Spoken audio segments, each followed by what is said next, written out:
नमस्कार दोस्तों। क्लास 12 भारत लोग और अर्थव्यवस्था जो ये ज्योग्राफी की बुक है ना, उसमें जो चैप्टर फर्स्ट है जनसंख्या वितरण घनत्व वृद्धि और संगठन, तो उसी चैप्टर का ये दूसरा टॉपिक जो जनसंख्या घनत्व को है का टॉपिक है वो आज मैं कंटिन्यू कर रहा हूँ। तो आप लोग भी इसे ध्यान से सुनने और समझने की कोशिश करेंगे।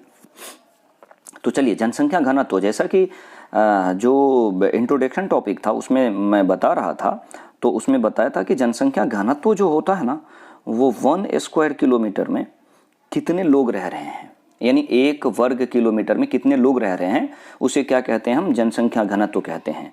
उसी को एज ए डेफिनेशन, प्रति वर्ग किलोमीटर में निवास करने वाले व्यक्तियों की संख्या को क्या कहते हैं, जनसंख्या घनत्व कहते हैं। ये कहीं का अधिक होता है, कहीं का कम होता है, तो उनके बारे में आगे बात करेंगे हम। दूसरा पॉइंट क्या है, भारत में सबसे अधिक जनसंख्या घनत्व वाला राज्य कौन सा है? तो सबसे अधिक जनसंख्या घनत्व वाला राज्य जो है वो बिहार है। 1102 व्यक्ति प्रति वर्ग किलोमीटर है, ठीक है ना। कौन है? बिहार। 1102 व्यक्ति प्रति वर्ग किलोमीटर ये है, ठीक है।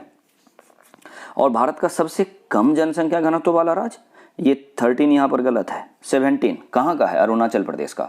भारत का सबसे पूर्वी राज्य है अरुणाचल प्रदेश।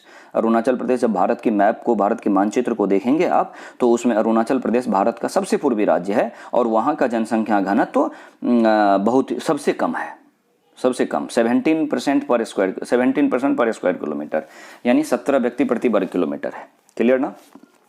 अब जरा कुछ कंपेरिजन कर लें हम।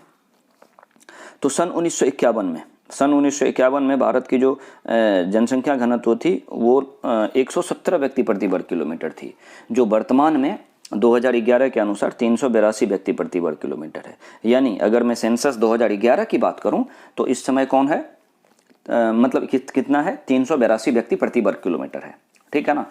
जबकि 51 में कितना था, 117 व्यक्ति प्रति वर्ग किलोमीटर। कुछ भी आपके पेपर में है, जो ऑप्शनल पेपर होता है ना, उसका पूछने का कोई लिमिटेशन और कोई ट्रेंडिंग नहीं रह गया है, कुछ भी पूछ देता है। तो आप इन चीज़ों को ध्यान रखें। 1951 में भारत का जनसंख्या घनत्व 117 व्यक्ति प्रति वर्ग किलोमीटर, जबकि 2011 की बात करता हूं तो वो कितना हो गया है, 382 व्यक्ति प्रति वर्ग किलोमीटर। क्लियर ना। उसके बाद में हम देखते हैं कि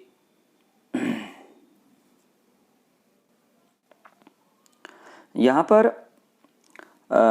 आगे का जो टॉपिक दिया हुआ है हमारा, राष्ट्रीय राजधानी क्षेत्र दिल्ली यानी केंद्र शासित प्रदेश की बात करें तो राष्ट्रीय राजधानी क्षेत्र दिल्ली का जनसंख्या घनत्व 11,297 व्यक्ति प्रति वर्ग किलोमीटर है, जो कि सबसे अधिक है। अगर भारत में भी एक साथ कह दें तो इससे अधिक तो है ही नहीं कहीं का, यही है। कहीं कहीं आपको 11,320 भी लिखा हुआ मिल जाएगा, नेट वेट पर अगर आप सर्च करेंगे तो वही मिलेगा, लेकिन जो एनसीईआरटी का परफेक्ट डाटा है वो अभी भी 2011 सेंसस के अकॉर्डिंग आप एनसीईआरटी की बुक में अगर सर्च करोगे तो उसमें आपको यही मिलेगा, 11,297।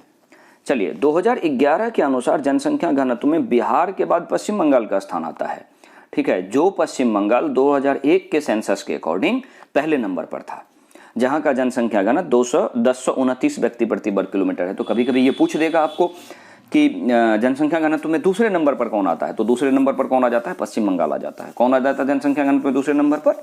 पश्चिम बंगाल आ जाता है, जहां का जनसंख्या घनत्व कितना है, 229 व्यक्ति प्रति वर्ग किलोमीटर। क्लियर ना। चलिए आगे देखते हैं हम। प्रायद्वीपीय भारत आप समझ रहे हैं कि इधर एमपी से नीचे ले लें और पूरा साउदर्न इंडिया ले लें, मिडल पार्ट ऑफ इंडिया ले लें, तो ये होता है प्रायद्वीपीय भारत। आपने 11th क्लास में और 9th में भी पढ़ा होगा कि प्रायद्वीपीय नदी और हिमालयन रिवर, यानी हिमालयन रिवर और पेनिनसुलर रिवर। तो ये पेनिनसुलर रिवर वही हुआ, एमपी से नीचे का पार्ट ले लीजिए और पूरा साउदर्न इंडिया ले लीजिए, तो ये वाला हिस्सा जो है वो किस में आ जाता है, प्रायद्वीपीय भारत में आ जाता है। तो प्रायद्वीपीय भारत में सबसे अधिक जनसंख्या घनत्व वाला राज्य कौन सा है? केरल है। प्रायद्वीपीय भारत में सबसे अधिक जनसंख्या घनत्व वाला राज्य केरल है, जहां का जनसंख्या घनत्व 859 व्यक्ति प्रति वर्ग किलोमीटर है, 859 व्यक्ति प्रति वर्ग किलोमीटर है। जबकि दूसरे स्थान पर कौन आ जा रहा है? तमिलनाडु है। दूसरे स्थान पर कौन है? तमिलनाडु, 555 व्यक्ति प्रति वर्ग किलोमीटर। तमिलनाडु का जनसंख्या घनत्व कितना है? 555 व्यक्ति प्रति वर्ग किलोमीटर है, ठीक है ना। चलिए आगे देखते हैं हम। तो इसमें अब क्या है, केंद्र शासित प्रदेश में सबसे अधिक जनसंख्या, तो ये गलत है। सबसे अधिक जनसंख्या तो हमने पढ़ लिया है कि दिल्ली का है, ठीक है। केंद्र शासित प्रदेश में सबसे कम है, ये जो लिखा गया ये गलत है। केंद्र शासित प्रदेश में सबसे कम जनसंख्या घनत्व तो अंडमान निकोबार आइलैंड का है, ठीक है ना। सबसे अधिक नहीं है ये, ठीक है ना, ये सबसे कम है। सबसे कम अंडमान निकोबार द्वीप समूह का है, ठीक है ना। हाँ, जहाँ की अप्रॉक्स माना जाता है 46% पर स्क्वायर किलोमीटर है लगभग में। उसके बाद आ जाता है हमारा कायिक घनत्व। कायिक घनत्व होता है क्या कि कुल जनसंख्या अपॉन में निवल बोया गया क्षेत्र, कुल जनसंख्या अपॉन में निवल बोया गया क्षेत्र। तो कुल जनसंख्या की अगर हम बात करते हैं तो कुल जनसंख्या तो आपको पता ही है, निवल बोया गया क्षेत्र होता है कि हमारे एग्रीकल्चरल लैंड जो है, यानी कृषि योग्य भूमि जो है, ठीक है, उनको कहा गया है। तो एक कुल जनसंख्या और निवल बोए गए क्षेत्र का जो अनुपात होता है ना, वो कायिक घनत्व होता है। उसके बाद देखते हैं हम कृषीय घनत्व की बात करते हैं। किसकी बात करते हैं हम? कृषीय घनत्व की। तो कुल कृषि जनसंख्या और अपॉन में निवल बोया गया क्षेत्र, यानी कृषि जनसंख्या और निवल बोए गए क्षेत्र का अनुपात होता है। तो अब कृषि जनसंख्या है क्या? तो कृषि जनसंख्या में कृषक आते हैं, कृषि मजदूर आते हैं और परिवार के सदस्य जो मिलकर के खेतों में काम करते हैं, ये सब आ जाते हैं इसके अंतर्गत। क्लियर है ना?